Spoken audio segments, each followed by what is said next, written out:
vision for the Filipino. Basic vision is eradication of poverty. Sa aton panelist, frankly speaking, ma-eradicate gid bala ang poverty by 2040. When a new genes will be introduced, we can eradicate poverty. A new genes means an infusion of new theory. If we will go back to the old or traditional way, I believe we can hit and we can achieve this program. Remember, the backdrop here, vision natin, na-separate siya ang AM, na-separate ang vision, na-separate ang atin. Anong ibig sabihin? Anong buot silingon sang AM? Ako mismo. This is my interpretation to the backdrop we have. Ako mismo. So, it will be you personally. Vision, the goal. Natin, it's a corporate. It's the governance. So if we will introduce a new gene, traditional gene, to each and every one of us, sir, mahit natin yung goal natin. Thank you, Dr. Pak. Yes, sir.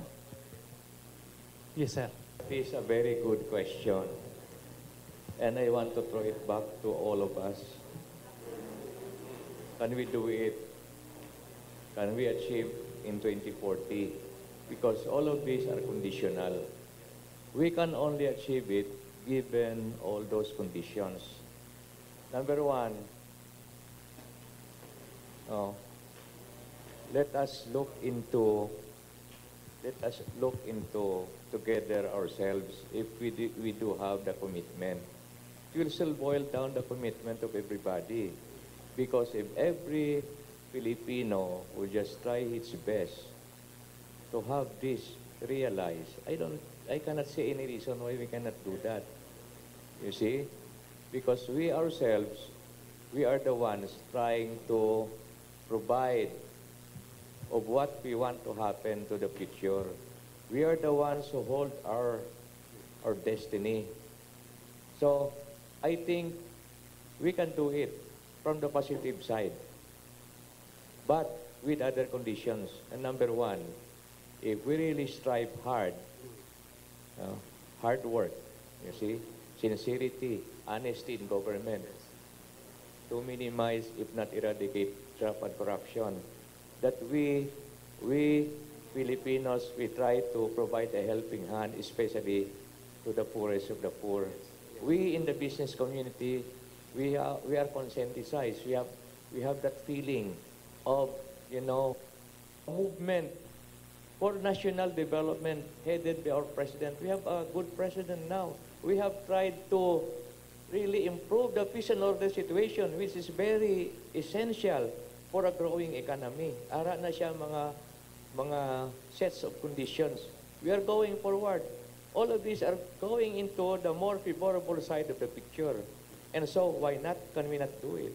Okay. Thank you, sir. Ang mga reforms, okay lang na siya, no?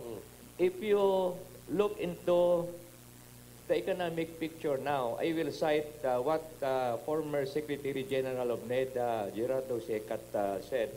According to Secat, a bright side of the current Duterte's government is that the economic program is moving well with quick action. The Congress and Senate of the Philippines are towards for the government's legislative program. The most important points at the program are already in Congress, that is almost 80 to 90% approved. The budget now is in Congress, and so we are in the process of implementing the tax reform program of the national government. And this is the most comprehensive package in recent memory. The macroeconomic fundamentals have not changed much from last year and continue to be favorable. The world's major economic blocs are still troubled by the same conditions, but according to CCAT, we are still growing. The economy is doing well. Statistics in the manufacturing sector grows on record. No? and more of that. So, given these favorable conditions, it is a big challenge to each and everyone, to all Filipinos here in the country and abroad, to see to it that we will be realizing our ambition for the year 2040. And I, for one, would like to volunteer to initiate the movement to see to it that this ambition natin will be fully realized in 2040. Yes. Thank you, sir. Thank you. Ma'am, yes, and then Would like to live in a small house with a big lot.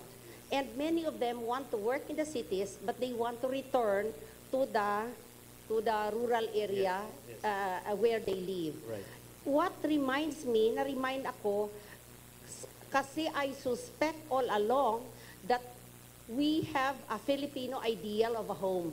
And our Filipino ideal of a home is bahay, kubo, kahit, munti, may maraming tanim, 'di ba? So, why do we want to live in a small house with a big lot? Because we want to be self-sufficient. Ang concept natin ka home, we plant our own vegetables, we plant our own fruits, we produce our own food, and we are self-sufficient. If we don't have to travel, we will be saving time in the traffic, productive hours without the unnecessary traffic, and we will be saving the environment because we will be reducing our carbon footprints. And many of the Filipinos will not be poor. Ngayon, ang tanong ko, saan ang Department of Agriculture? Kasi wala nang kumukuha ng agriculture ngayon kasi wala sa mga youth ang gustong maging farmer Meron pa kasi we all know na pag farmer ka, mahirap ka. So there is no impetus on the part of the government to develop the agriculture sector. Of course, we will agree na dapat mag-invest tayo. I do not know. Please give me a little time. 2 weeks ago, I went to Tokyo, Japan, and just outside Narita Airport, I saw a lot of greenhouses na ang produkto lang ay kamote. And we went to Kawagoe where they retain the traditional houses there and the roads are small. At ang produkto na binibenta doon, biscuits made of kamote, cakes made of kamote, halos lahat kamote, in-showcase nila. So there is now combination of agriculture and tourism. Na ngayon, ang nangyayari is, marami sa mga tourism officers natin are not tourism graduates. So walang alam. Alam ko yan kasi ang school namin may tourism. But when I check the curriculum ng PSG, it's leading towards hospitality. So hospitality. Hindi yung tourism na nag-plan out kung paano ma-develop ang ating mga tourism spots. So, where is the Department of Agriculture? Ang agriculture, DA, palaging may seminar, palaging may conference, wala ng contact with our poor farmers who need their help in order to develop the small land that they have. Kahit konti lang ang land mo, if the production is maximized, siguro walang poverty. Salamat thank you po. po, ma'am. Thank you po. I'm Peter Sobrevega from the Department of Agriculture, representing our Regional Executive Director. Ma'am. Sir, I hope you're not from the ATI. No, That's I'm the not from training the ATI. From DA. I'd been the Provincial Veterinarian of Antique way back 1982. For 2 years, Antique ako. Si Dr. Magdato ng bulo sa akon. Okay. Ang hamba ni ma'am, nga juta ng kakwa sa agriculture. But hamba ni Dr. Lusaran, subong nagadamo. Nga because ang una, sang i-devolve ang services sa DA sa local government units, wala gintagan importansya ang agriculturist. Sa Office of the Municipal Agriculturist, anong aral na? Commerce graduate, may nursing, may teachers, may amo na. Wala gin-professionalize ang agriculture. So nga makuha ka sa agriculture, kay even in the government, sa employment, wala ginatagan priority. But now, ang agriculturist may exam. gina-professionalize na. Hindi ka mag-permanent sa certain position sa DA kung wala ka nakapasa. So, amo na, but we are hopeful na with the professionalization of the agriculturists, the fisheries, no, may board na sila, hopefully ma-improve din natin. And another thing I'd like to, ang ginamarka ng President Robles, no, regarding bala sa land reform, although I'm from from the government, nga kung himay tulutungon mo ang duta, daw ang iya commercial, di ka makaproduce commercial scale. No? Kaya kung 1 hectare, 2 hectares ka lang, paano ka mag-mechanize? Paano mo ma-modernize ang imong nga agriculture practices dira? Pero kung we are trying to improve a large tract of land, no? Yes. Full mechanization mahimo naton. And of course, may kapital, tapos ara ya, usually ang may maka-hire kita sa mga technical people who could perform the expected job, di ba la? So, ipinpoint lang natin sa DA daw, although may part man ng DA, no, but hindi maka-response ang DA fully because hindi tanan nga trabaho iya sa DA. But if you say nga ang sa extension work, sa services, sa farmers, ara ina sa inyong local executives. Kaya the agriculturist at the municipal level, even at the provincial level, is under the governor and under the mayors. Sila yung may hands na. Kung gusto nila tagaan priority ang agriculture, pwede gitya. Pero anong ginahimo nila? Kalabanan, infra. Kaya mabutangan through the efforts of may basketball Visible. court. Pero ang Visible. agriculture, Right. minor ang Yes. ginhatag na support. Thank you, sir. Thank you, sir. Yeah, thank you. Yeah, well, of course, I just like to make a very, very brief comment on that. No, that is correct. No? If you look at the three sectors of the economy, the agriculture is the smallest sector, and is the sector that has that percentage in the economy or contribution has dwindled in more than 50 years. No, from 27 to 28 to now, I think it stands at 16% of our economy. Now, the largest remains to be what? Of course, the services sector.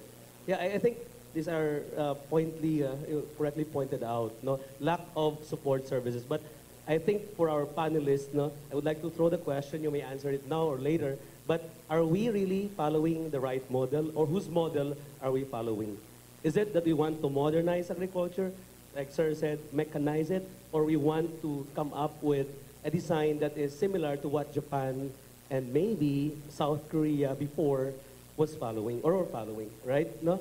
Yeah, there's always the downside of every model there, right? Anyway, for our two students, we have, how many? 2 minutes now. Yeah, Tam, you want to throw the last question, or any one of you there?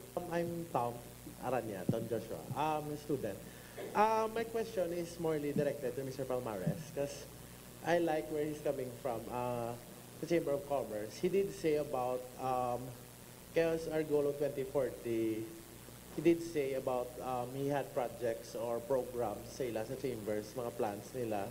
I was wondering if you could give like one example para ma-clarify lang. And maybe aside from the examples in your programs, maybe you have, I don't know if you guys have maybe pending, or maybe is there a way that you would want to influence policy in government, and what would be the nature of that policy?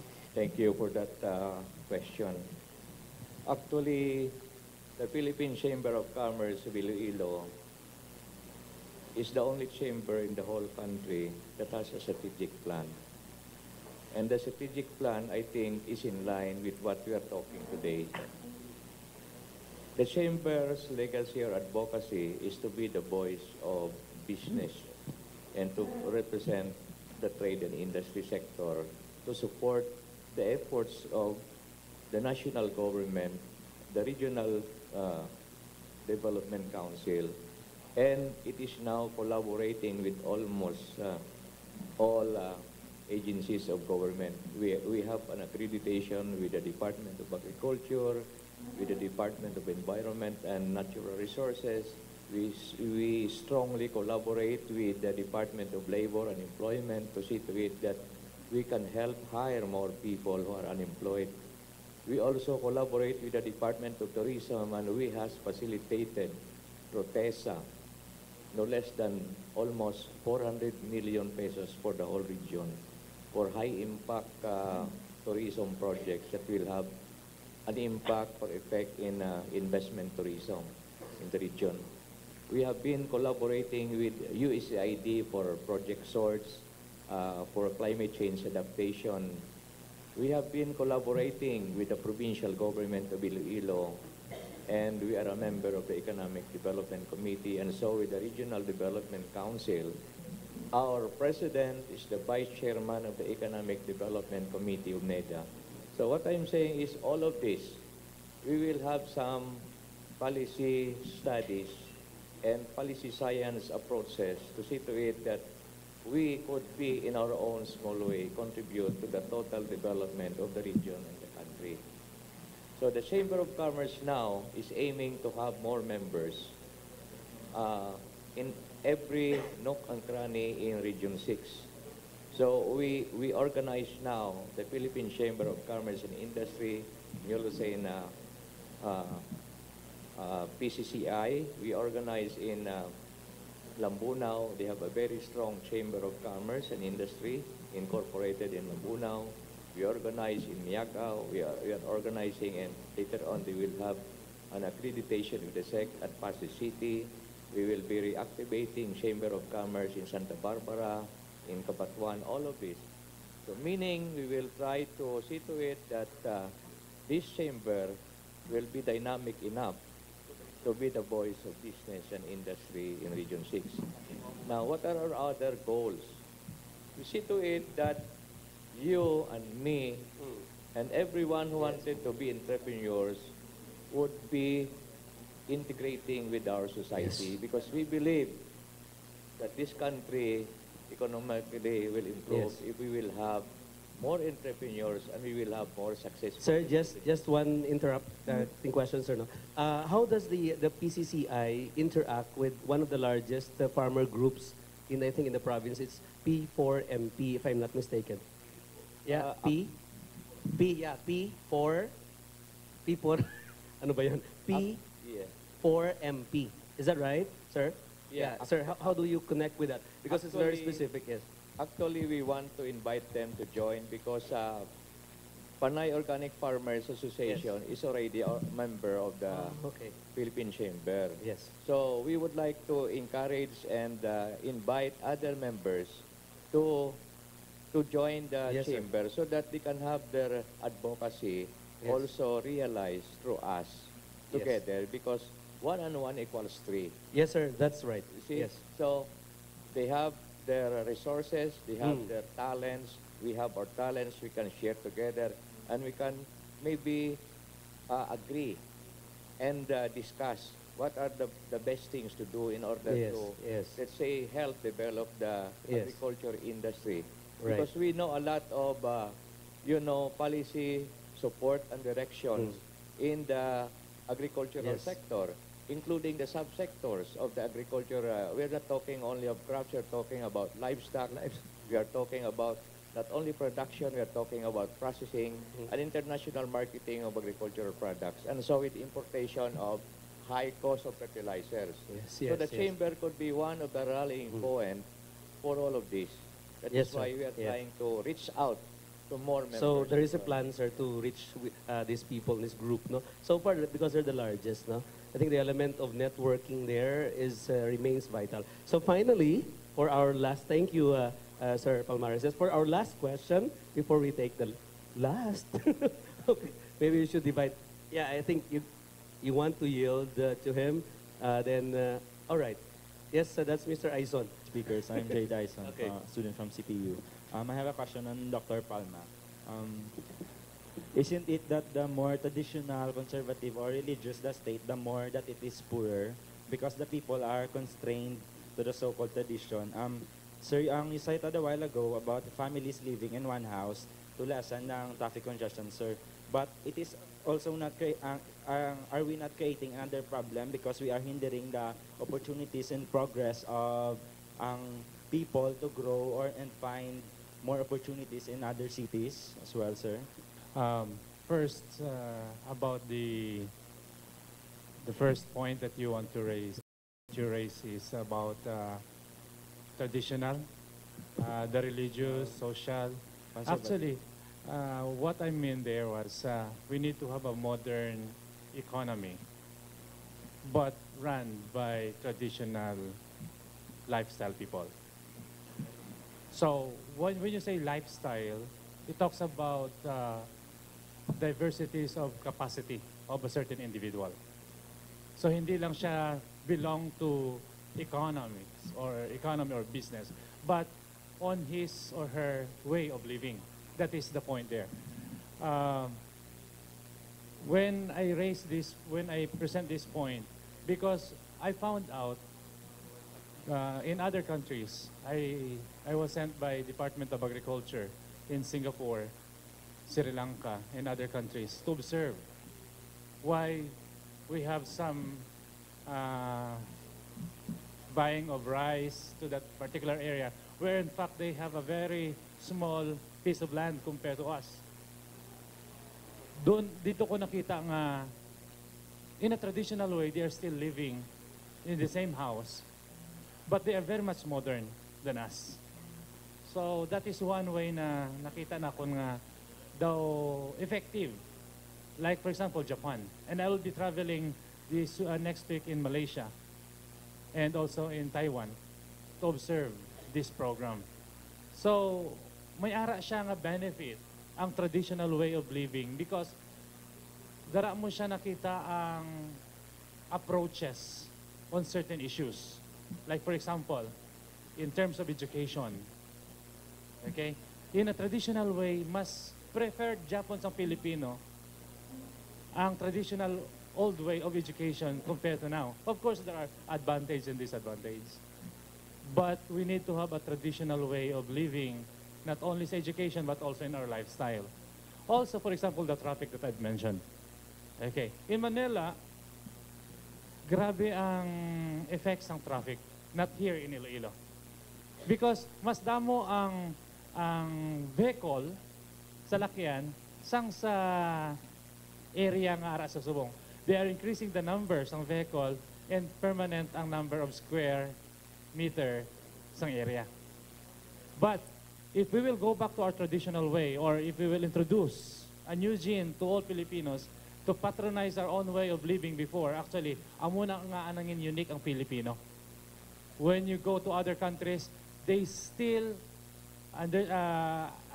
nahunauna nila nga ang Filipinos still living in the same roof, in the same family, biskan tatlo or apat na. What I mean in this position is, ma-neutralize mo ang pag-expound, pagdamo sang iban nga mga facilities, like vehicle for example. Kung may isa ka family, may isa ka vehicle, sa kabilugan, sang sa Subo nga may tatlo ka vehicle sa isa lang ka balay, na it's just only a portion of a family. So may ara na siya nga pros and cons, but the way I see this, not only on a specific issue, but as a whole, nga may ara ta nga malabot kung ang aton nga direction ina nga economic, modern economy, but it will be run by a traditional way of thinking or lifestyle. That is really the point that I just want to raise. Because damo sa modern countries right now, but it's still practicing the traditional way of living. And I've mentioned that Korea, Japan, other countries in Europe. But here in the Philippines, we are westernized people. Kagamo na nagapull sa aton back. It's the culture. Like for example, I've mentioned bago lang ang food. The food that needs medicine later on. How can we achieve this goal if we will become sick after 24 years?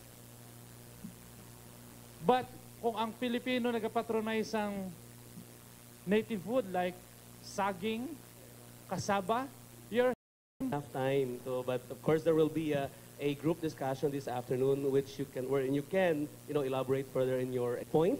I would like to call on Ma'am Lenny, Dr. Lenny Mucho, to give our our discussants, their certificate, of course, for their time, their ideas and insights, no, and their presence this morning. Now the certificate reads, I'd like to read this is for all our speakers. No? The National Economic Development Authority, Central Philippine University, and Knowledge for Development Community awards this certificate of appreciation to Mr.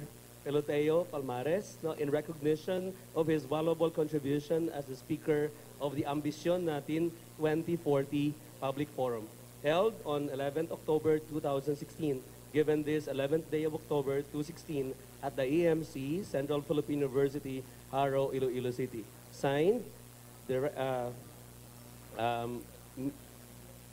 Ms. or Dr. Nerissa T. Isguera, Director, Development Information Staff, National Economic and Development Authority, and Dr. Teodoro C. Robles, President, Central Philippine University. Thank you very much, sir, for your time and ideas. The same certificate is given to Dr. Joel O. Palma. Sir.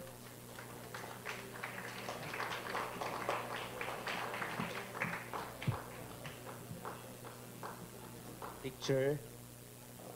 Thank you very much, sir. And finally, for our young representative from the youth sector, Ms. Liana, that's correct, right? C. Tumolto. Thank you, Lian, for your time and participation. Yeah. And would like to request also our speakers